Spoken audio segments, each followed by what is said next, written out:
You walk onto the lot. You've done your research. You know the MSRP of that SUV is $35,000? You negotiate them down to $33,500. You feel like a champion. You think the dealership just lost $1,500 of profit just to earn your business? But here's the secret. The dealership doesn't care about the price of the car. In fact, they'd sell it to you at a loss all day long. Because in the modern American car market, the car is just the bait. The real product is you. When you sit in that glass office, they use a tool called the Foursquare. It's designed to confuse your brain. They move numbers around like a shell game. If you demand a lower price, they just raise the interest rate or lower your trade-in value. They're masters at making you feel like you won, while they're quietly stacking the deck in their favor. The goal isn't to sell you a car for a good price, it's to get you focused on one number, usually the monthly payment, so they can manipulate all the others. And here's a dirty little secret of the industry called the holdback. Manufacturers often pay dealers a bonus, maybe 2 or 3% of the car's price, just for moving the unit off the lot. That means even if they sell you the car at the so-called invoice price, they're still making money. The price you see is almost never the real bottom line for them. Then there's the pressure, the constant push to buy asterisk today. Asterisk. Ever wonder why? It's because of something called floor plan interest. Every single car sitting on that lot is on a loan, and the dealership is paying interest on it every single day. That shiny new sedan isn't just taking up space. It's actively costing them money every hour it sits there. Your hesitation is literally eating into their profits, which is why they create a sense of urgency to get you to sign on the dotted line right now. The longer you wait, the more they lose. It's a powerful motivator. But the real magic, the place where the big money is made, isn't on the showroom floor. It's in a small, unassuming office in the back. The most important person at a dealership isn't the friendly salesperson who offered you a coffee, it's the finance and insurance manager, or F&I manager. This tiny office is where an astonishing 60 to 70% of a dealership's entire net profit is generated. It's a financial assembly line designed to extract as much money from your wallet as possible long after you've agreed on the car's price. Let's break down how they do it. First, there's something called reserve interest. Let's say you have good credit, and the bank approves you for a car loan at 5% interest. The F&I manager might come back and tell you the best rate they could get you is 7%. That 2% difference, they pocketed. The bank gets their 5%, and the dealership gets a 2% cut. Pure profit for doing nothing more than pushing some papers. It's free money, or as they call it in the business, pure gravy. Next up are the vanish products. These are the add-ons.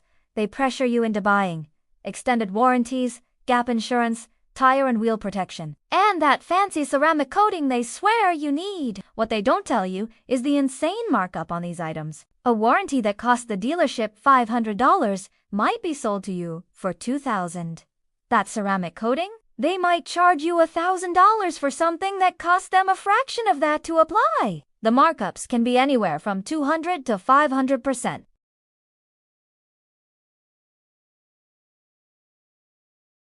And finally, the cherry on top, the doc fee. The documentation fee. Sounds official, right? It's supposedly the cost for the dealership to handle all the paperwork. In reality, in many U.S. states, there is no cap on this fee. It's essentially a mandatory tip you're forced to give the dealer just for printing paper. It can be $500, $800, even over $1,000 of pure, unadulterated profit for them. It's non-negotiable and one of the most blatant money grabs in the entire transaction. So you've bought the car, survived the F&I room, and driven off the lot. The dealership's relationship with you is over, right? Not even close. If sales are the bait and finance is the hook, the service department is the subscription model that keeps you paying for years to come. In fact, a dealership is really just a giant repair shop that happens to sell cars out front to feed its main business. There's an industry term for this called the absorption rate. It's a metric that measures how much of the dealership's total operating costs, the rent, the electricity, the salaries, everything are covered by the profits from the service and parts department alone. Most dealerships aim for an absorption rate of 100% or more. Think about that. Their goal is for the repair shop to be so profitable that they could give away every car free and still not lose money on the building's overhead. And you might think, well, at least my repairs are covered under warranty. Here's the thing. Dealers love warranty work. When your new car breaks down and it's covered by the manufacturer's warranty, the manufacturer pays the dealership to fix it. And they don't pay some discounted wholesale rate. They pay retail labor rates, often the highest in the area. So the dealership gets to be the hero that fixes your car for free while sending a very profitable bill directly to the car maker. It's a win-win for them, and it ensures you keep coming back to the place that sold you the car in the first place. So why does this model still exist in 2026? An era of direct-to-consumer everything. The answer is simple and frustrating. Franchise laws.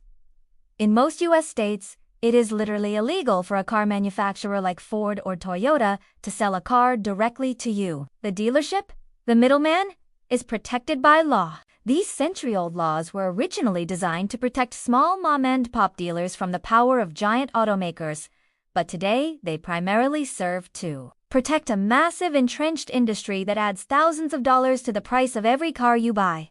The system is designed for the house to win, but that doesn't mean you have to lose. You can beat them at their own game, but you have to know the rules. Here are 3 pro tips to protect yourself. First, always secure your own financing before you ever set foot in a dealership. Go to a credit union or your local bank and get pre-approved for a loan. This takes away the dealership's biggest weapon, the ability to mark up your interest rate.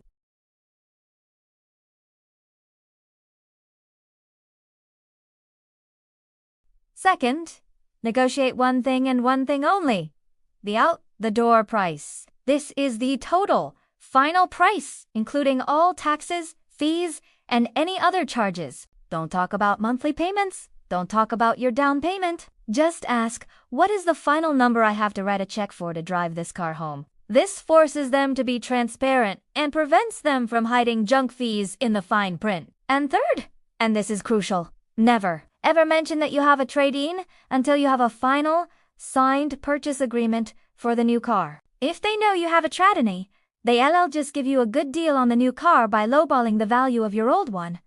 Settle the price of the new car first. Once that's locked in stone, then you can say, by the way, I was thinking about trading in my old car.